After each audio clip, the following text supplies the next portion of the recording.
That's okay. That पहले की oscillatory motion, a particle in periodic motion is said to possess oscillatory motion. Babu oscillatory motion if it moves, like if it moves, যদি এর মধ্যে আমরা movement দেখতে পাই, কি রকম মুভমেন্ট দেখতে পাবো? moves the same path, moves the same path, একই পাথে মুভমেন্ট করবে।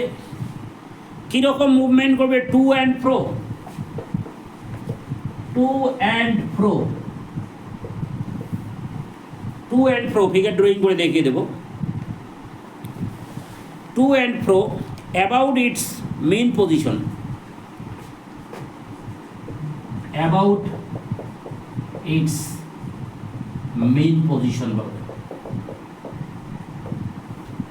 তাহলে a particle in periodic motion is said to possess oscillatory motion if it moves the same path to and fro about its main position।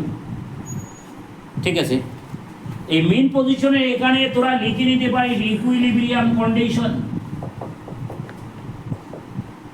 Equilibrium condition বলে। ঠিক আছে, লক্ষ্য করো কোনো particle যখন মুভমেন্ট করবে তার মধ্যে টু অ্যান্ড ফ্রো মুভমেন্ট আমরা দেখতে পাবো।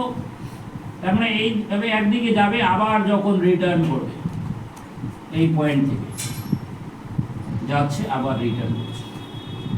এই পজিশন হচ্ছে ও, এটা ধর এ, এটা বি। ও থেকে কি করবে? এই পার্টিকেল এ তে আসবে, আবার ব্যাক করে বি তে যাবে, আবার হচ্ছে এইতে এ ও বি, এই যে মোশন থাকবে এই মোশনটাকে বলা হচ্ছে টু অ্যান্ড ফ্রো মোশন। কিরে বুঝতে পারলে এবারে?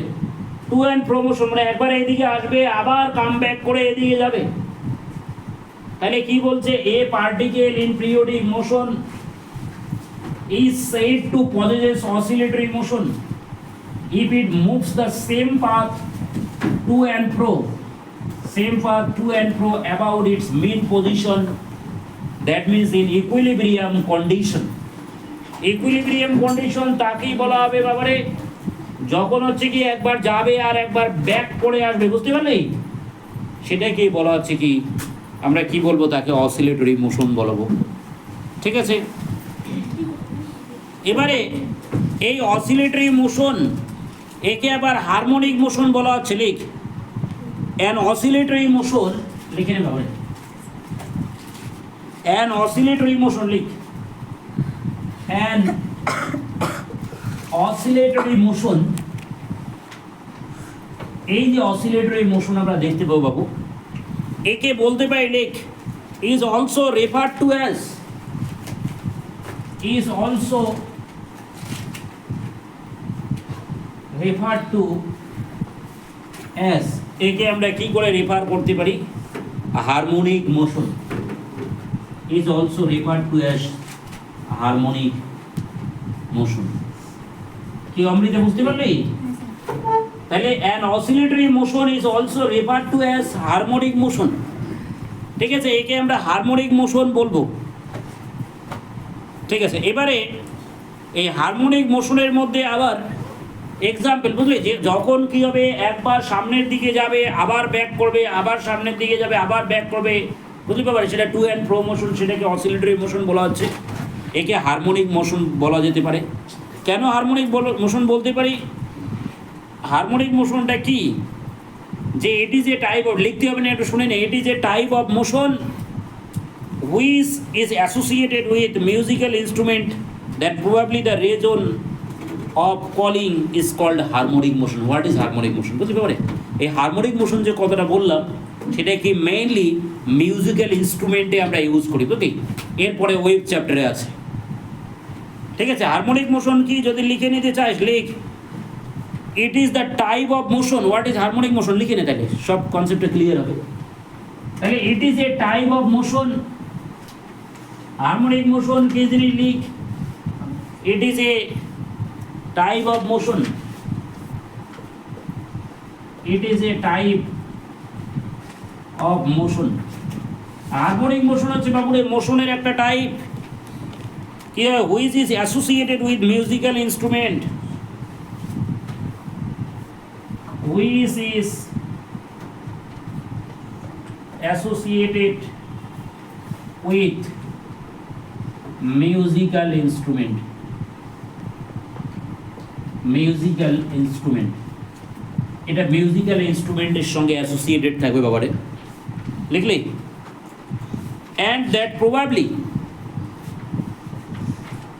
and that probably লিখে নে, and that probably is the region of calling, is the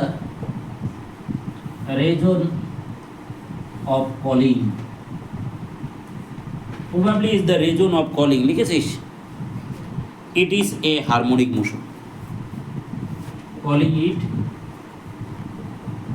as harmonic motion.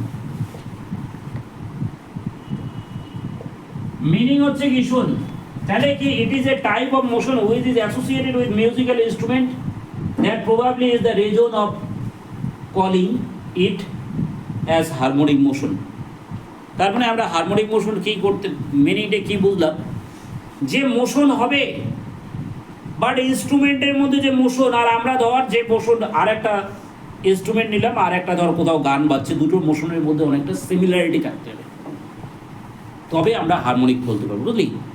Similarity না থেকে দুটো ডিফারেন্ট থাকলে তাকে কোনোদিন হারমোনিক মোশন বলা যাবে না বাবুরে।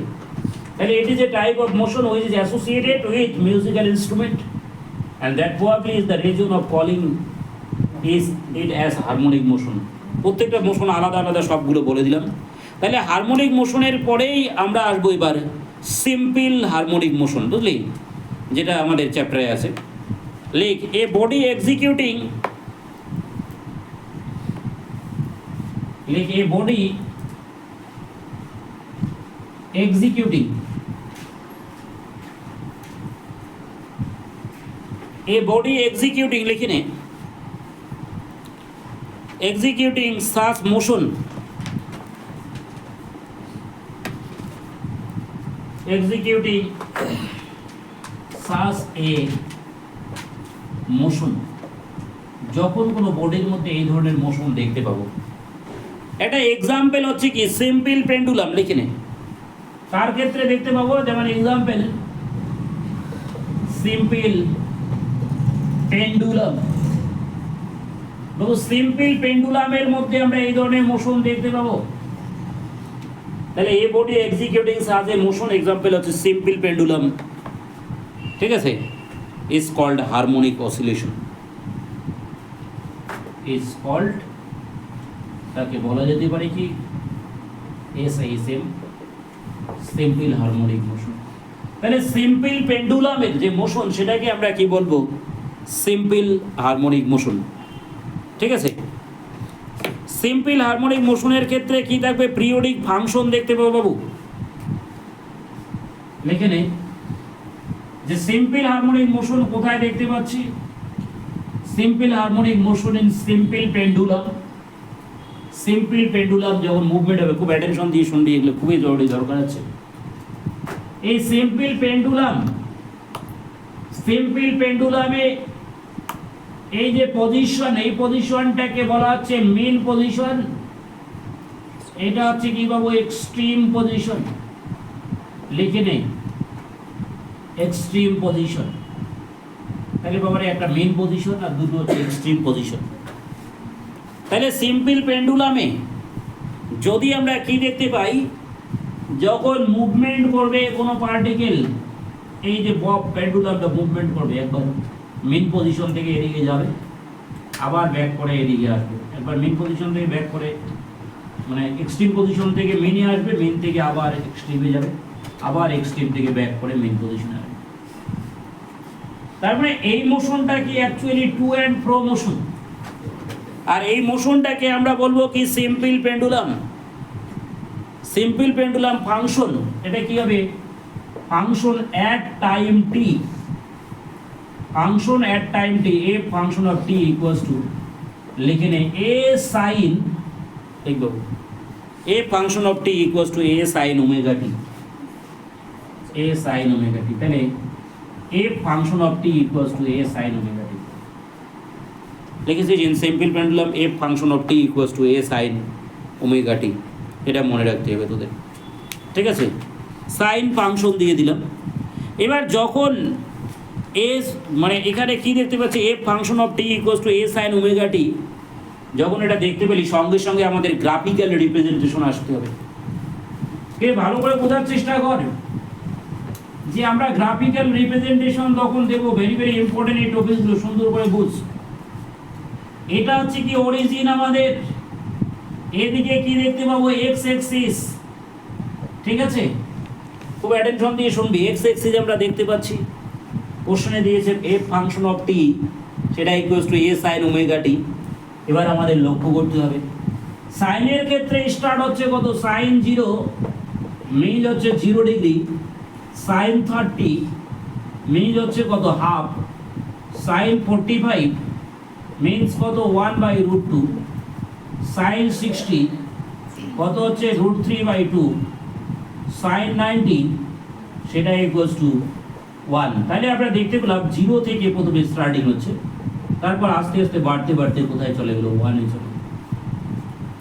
তাহলে সাইনের যে অ্যাঙ্গেলটা, সাইন কার্ভ তাহলে শুরু হবে কোথা থেকে, 0 থেকে শুরু হবে সবসময়। তাহলে ফিজিক্সে যে কোনো graph, any graph when starting from origin then this graph will be sine curve. তাহলে এই যে গ্রাফ যখন থাকবে এখান থেকে এইরকম অরিজিন স্টার্ট হবে, সেই গ্রাফটাকে আমরা বলবো সাইন কার্ভ, ঠিক আছে? তারপর এই ওয়েভ আবার এরকম আসবে, আবার চলতে থাকবে, ঠিক আছে? তাহলে সাইন কার্ভ কি, যেহেতু এর উপর বেসিস করে দেখ 0 ডিগ্রি থেকে স্টার্ট হচ্ছে, বাবুরে বোঝার চেষ্টা কর। যেহেতু 0 থেকে স্টার্ট হচ্ছে, সাইন 0 0 হয়, এই জন্য আমরা এই গ্রাফটা দেখলাম 0 থেকে অরিজিন থেকে স্টার্ট হয় এরকম চলছে, ঠিক আছে? আবার এই ফাংশনটাকে আবার আমরা চেঞ্জ করে দিতে পারি। কিরকম ভাবে চেঞ্জ করে দিতে পারি ভালো করে শুনবি, লিখে নিয়েছিস? যদি বাইসেন্স না লিখে দিস আবার ভিডিওতে দেবো, সেখান থেকেও পেয়ে যাবি এটা। নেক্সট দেখ, এরপরে লক্ষ্য কর বাবু, যদি আমরা কি করবি, এই function of T, F function of T সেটা ইকুয়ালস টু, আমরা কি করলাম যে অ্যামপ্লিটিউড এবার চেঞ্জ করে দিলাম। কার নিচ্ছি, ধর অ্যানাদার সিম্পল পেন্ডুলাম। এটা হচ্ছে কি অ্যানাদার সিম্পল পেন্ডুলাম, অন্য সিম্পল পেন্ডুলাম যদি নেই, বোঝার চেষ্টা করি। Simple pendulum, another simple pendulum যদি নেই ব্যাপারে, তাহলে সেক্ষেত্রে কি হবে, F dash function of T, সেটা তার মানে টি টাইমে কতটুকু সেই পেন্ডুলাম যাবে সেটা ইকুয়ালস টু কি হবে, বি সাইন, সঙ্গে সঙ্গে সাইন না বি কস দেবো, সাইন আগে সাইন দিয়ে দেখিয়েছি, এবার অ্যানাদার সিম্পল পেন্ডুলামে কস দিয়ে দেবো। তাহলে কি দেখতে পাবো, B cos of omega t পাবো। এই যে আগের গ্রাফটা ছিল সাইন গ্রাফ, এটা হচ্ছে কস গ্রাফ, ঠিক আছে? তাহলে বি কস ওমেগা টি, এখানে বি কি জিনিস আর আগেরটা এ কি জিনিস ছিল, এ মিনস হচ্ছে কি অ্যামপ্লিটিউড, ঠিক আছে? এখানে ঠিক সেম ভাবে লক্ষ্য করবি তোরা, বি মনেও আমরা কি দেখতে পাবো বাবারে, বি মিনস এটা হচ্ছে কি অ্যামপ্লিটিউড বাবু, B means amplitude. And this graph বা দিস ইকুয়েশন ইজ কল্ড, এই ইকুয়েশনকে কি বলা যেতে পারে, কোসাইন গ্রাফ বাবু। This equation is called cosine graph, ঠিক আছে? Cosine graph because this equation started from cos, ঠিক আছে? কোসাইন গ্রাফের ক্ষেত্রে এবার লক্ষ্য কর ঠিক সেম ভাবে আমাদের গ্রাফ ড্রয়িং করতে হবে আর ডিটেলস বুঝতে হবে, ভালো করে শুনবি। এটা হচ্ছে কি তোদের অরিজিন, ঠিক আছে?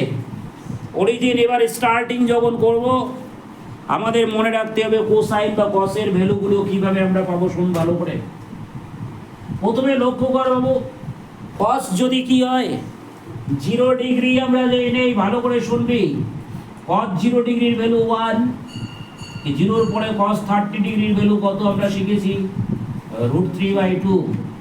cos 45 ডিগ্রির ভ্যালু কত সবাই মুখস্থ রাখবি, এটা পাবো 1/√2। cos হচ্ছে কি 60 ডিগ্রির ভ্যালু কত, হাফ, তাই না?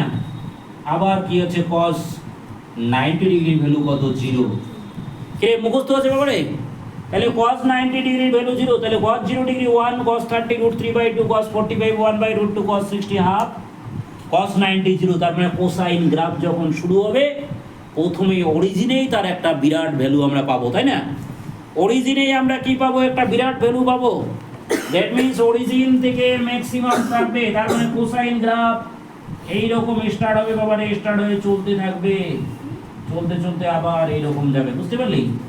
কিন্তু মাথায় রাখতে হবে ফিগার ড্রয়িং করার সময় খুব অ্যাটেনশন দিয়ে শুনবি যে দুটো এদিকের এর যে হেড পার্ট আর এর হেড পার্ট দুটো কিন্তু সেম লেভেলে থাকতে হবে। আবল তাবল করে কেউ হয়তো এটা উপরে তুলে দিলে এটা হয়তো নিচে নামিয়ে দিলে হবে না, তাহলে this graph will be wrong. Then তখন আর সিম্পল পেন্ডুলাম এটা হবে না, তখন হবে ডাম্পড অসিলেশন হবে, বুঝতে পারলি?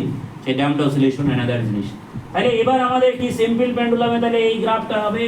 আর এই গ্রাফকে কেন এটা প্রথমে হচ্ছে কি 1 দিলাম, 1 মিন ম্যাক্সিমাম ভ্যালু এই কারণে দিয়েছি বিকজ এখানে আমাদের মনে রাখতে হবে কি বাবু, যে প্রথমে যখন 1 দিয়েছি, এটা খুলে দিই, ঠিক আছে? ঠান্ডাটা আসবে। দেখ প্রথমে আরেক কিছু খুলে যাবে।